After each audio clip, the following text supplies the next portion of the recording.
Hey there, Julian McBain here, and this is the first real episode of my new web series.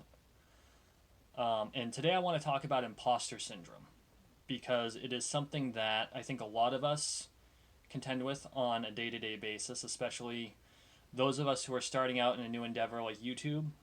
Again, I've been doing this about 9 months and I've been enjoying every second, but at the same time, it's when you go to some of the more developed channels, and I'm not talking the extremely developed ones like PewDiePie, but even people in your own niche who have a couple thousand followers or subscribers, it really does sometimes make you think about, can I make it? And the answer should always be yes.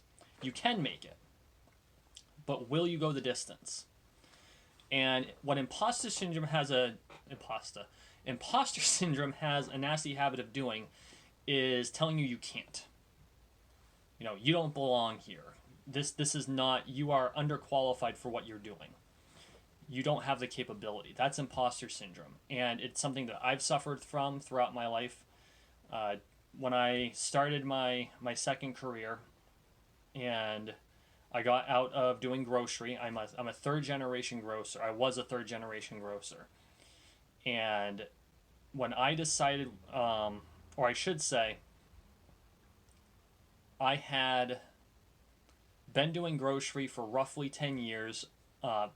Once I was an adult, seven years, call it 7 years as an adult. No, because it was five big box and five small box, so it was 10 years. Yeah, I guess I'm older than I thought I was. Look at the gray hair growing. um, After about 10 years as an adult in grocery, because when your family owns a store, you don't necessarily have to be an adult to really be involved in it. I'm not talking about the day-to-day operations, but you're kind of surrounded by it all the time. So it's just part of life. And so when I had the opportunity after doing 33 hours straight, I wish I was joking about that. I took it. And I got out of grocery and I started a new career. And it was an office job. And for the next 2 years, I pretty much felt like I didn't belong there. Not because they made any attempt to exclude me in any way, and I was always being encouraged a lot because apparently the people that I was working for saw the potential in me, but because I came from grocery and here I was surrounded by people, a lot of them were college graduates, some of them weren't, but a lot of them were college graduates with bachelor's or master's degrees, or they were in school, or they were much younger than me and going to school while they were working there. And so that created that sense of imposter syndrome. And what I want to tell, what I really want to bring to the table is it doesn't matter what circumstance you come from, as long as you're willing to have the attitude that you can make it. That's all it comes down to. I'm not talking about the super arrogant, I'm the best at this even though I don't know what the hell I'm doing. I'm talking about I'm going to make mistakes, I'm going to learn from them, I'm going to make the best of every situation I walk into. And if you can do that, it took me, I was probably going into my fourth year when I finally thought that I belonged in the job I had. And this was back when I was living in North Dakota, so of course I don't work there anymore. But I learned a lot in those 4 years about myself, and that no matter where I found myself, I knew I would be able to adapt. And so after leaving North Dakota and coming back to Vermont, I had to find another job because I was not able to locate one from that far away. Employers definitely get skittish about people moving halfway across the country. Are they actually going to do it? They never know about the commitment. But having overcome that imposter syndrome, I actually walked into the company I work for now, going there to buy something. And when I thought about it, I'm like, this isn't the same industry. So what I'm going to do is I am going to dress the way I did when I worked at my company in North Dakota, which is the way you see me now.